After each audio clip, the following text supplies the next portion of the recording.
Hey, what's going on, everybody? Welcome back to the Penetration channel. I first off want to say that I hope everybody's staying healthy out there.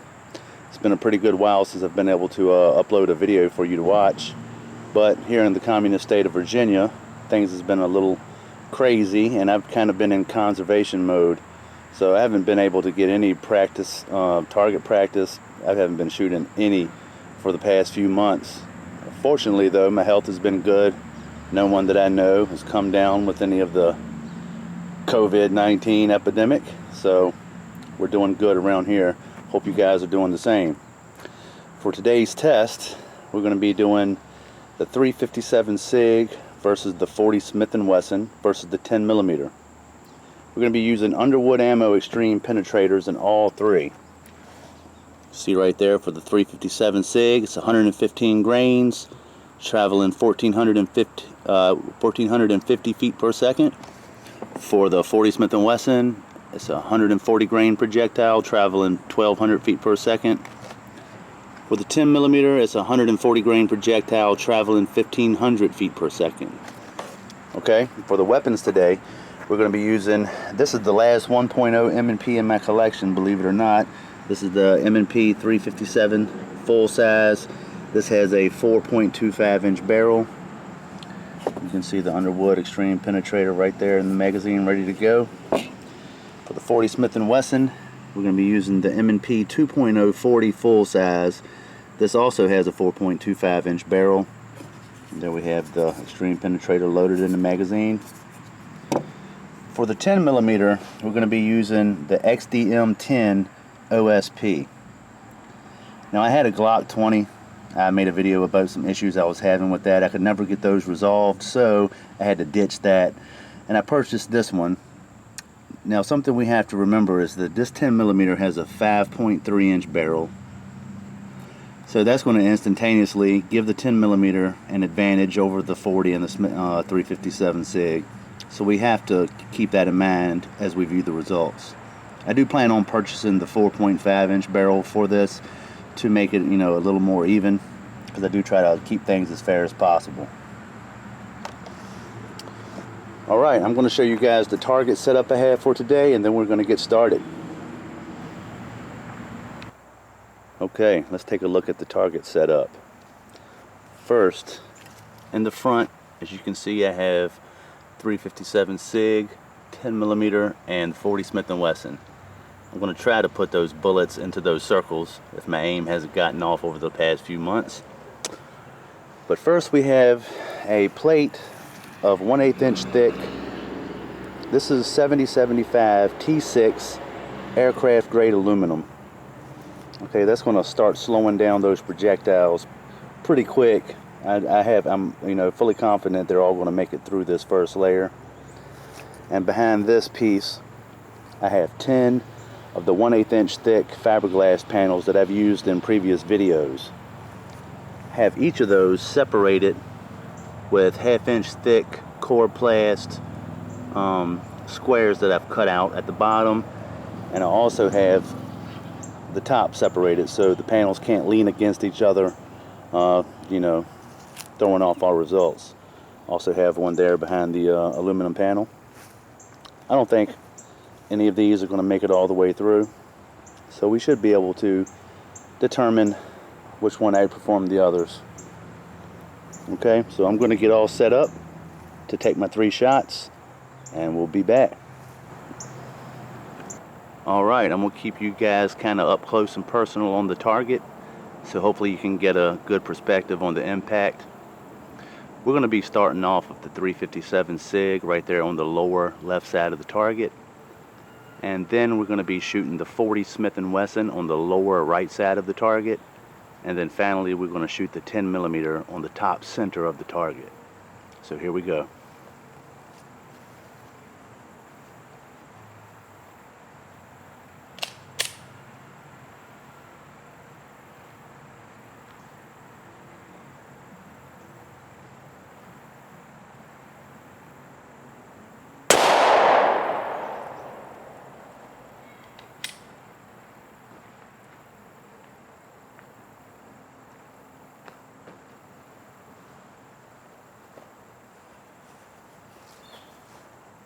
All right, next up is going to be the 40 Smith & Wesson.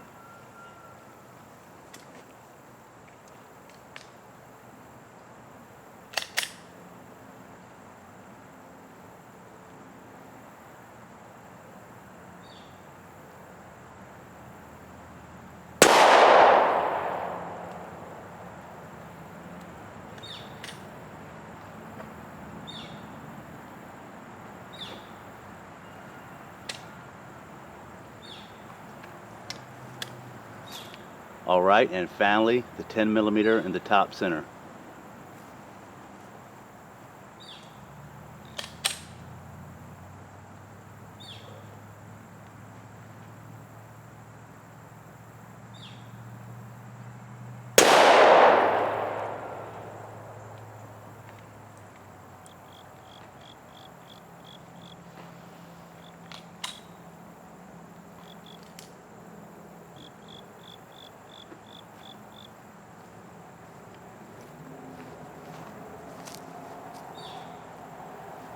Yeah, as you can tell, my aim has gotten terrible.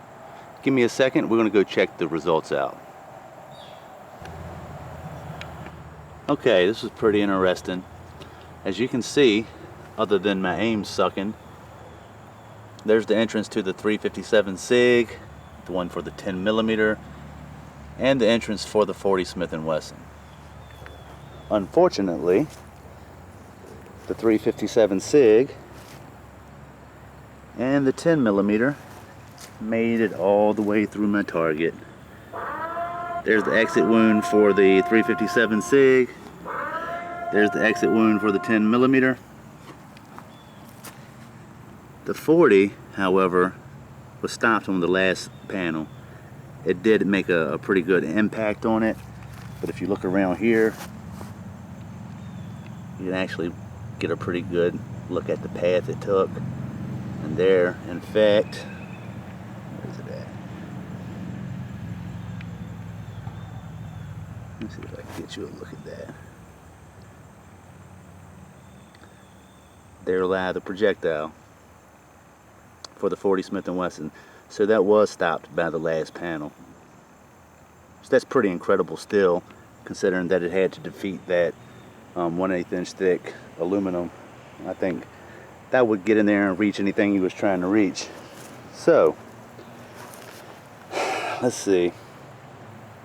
I'm going to rig something up here and see if I can get this 357 SIG and 10mm. I want to see if I can stop those. And we've got a pretty good idea on how the 40 did, so I'm going to use one more of the extreme penetrators and shoot one for the 357 SIG and one for the 10mm, and we're going to see if we can stop them and get a better idea of which one penetrated the other one. So we'll see how that goes. Let me set up a few things and I'll get right back to you. Alright, so what I did was I added 3 more of those 1/8 inch fiberglass panels at the very back of the target. I put those 3 back to back with the last panel, so that gives it 4 of those 1/8 inch panels back to back.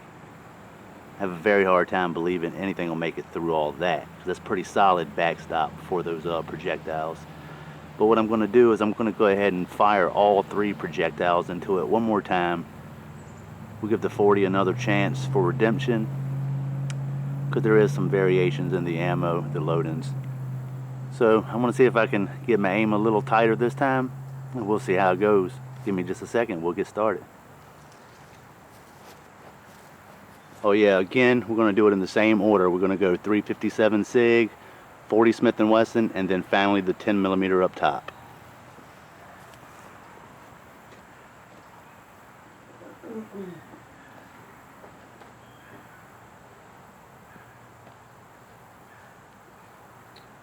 Alright, 357 SIG, here we go.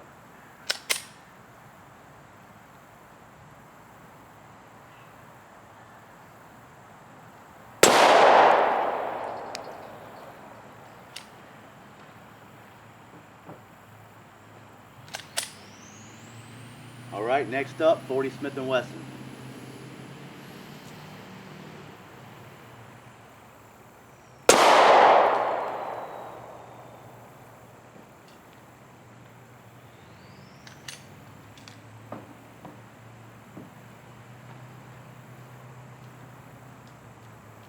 Okay, finally the 10 millimeter.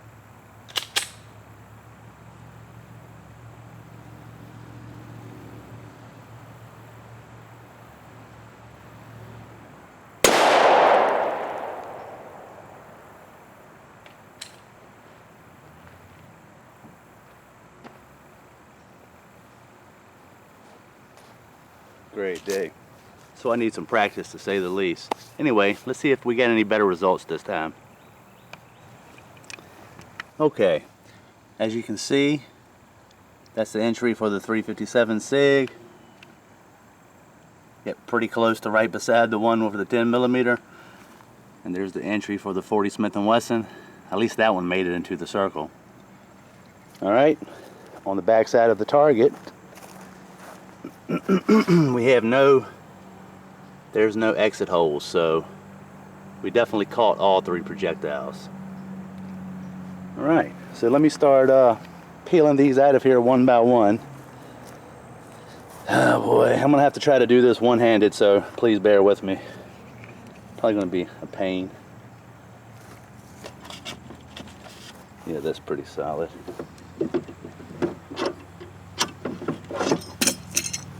Alright, so that's our aluminum panel number one.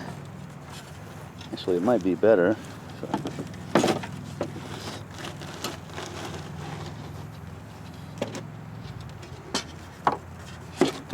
Yeah, definitely not going to cooperate with me today.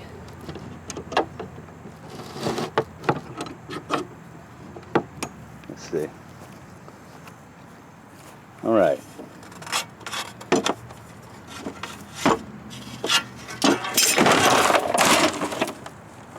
Wow, what a nightmare. Okay. So let's do this a little different. So okay, so if we're looking at these panels, these two down here, they're going to be the 10 millimeter. Those two are going to be 357. These two are going to be 40 Smith & Wesson. We'll just start peeling them back and see where we stop. Alright, that's fiberglass panel number one.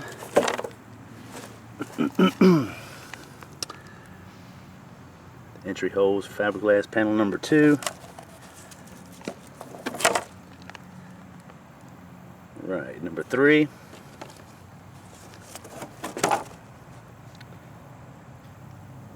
Number four.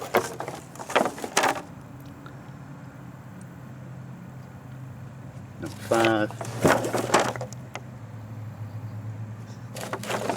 6. 7.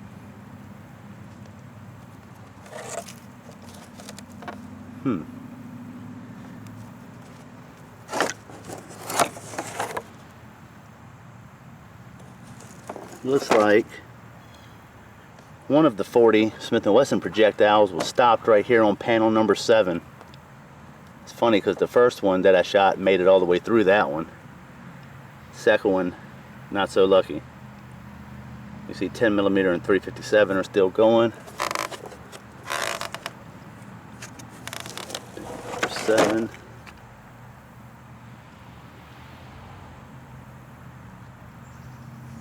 Panel number 8.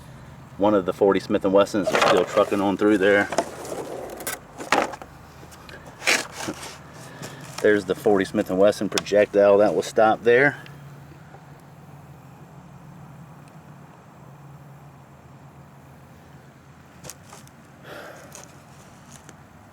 You can see that was the last one that 40 made it through. You can see both of the rounds of the 10 millimeter kept on going through that one. You see, it appears that only one of the 357 SIGs made it through.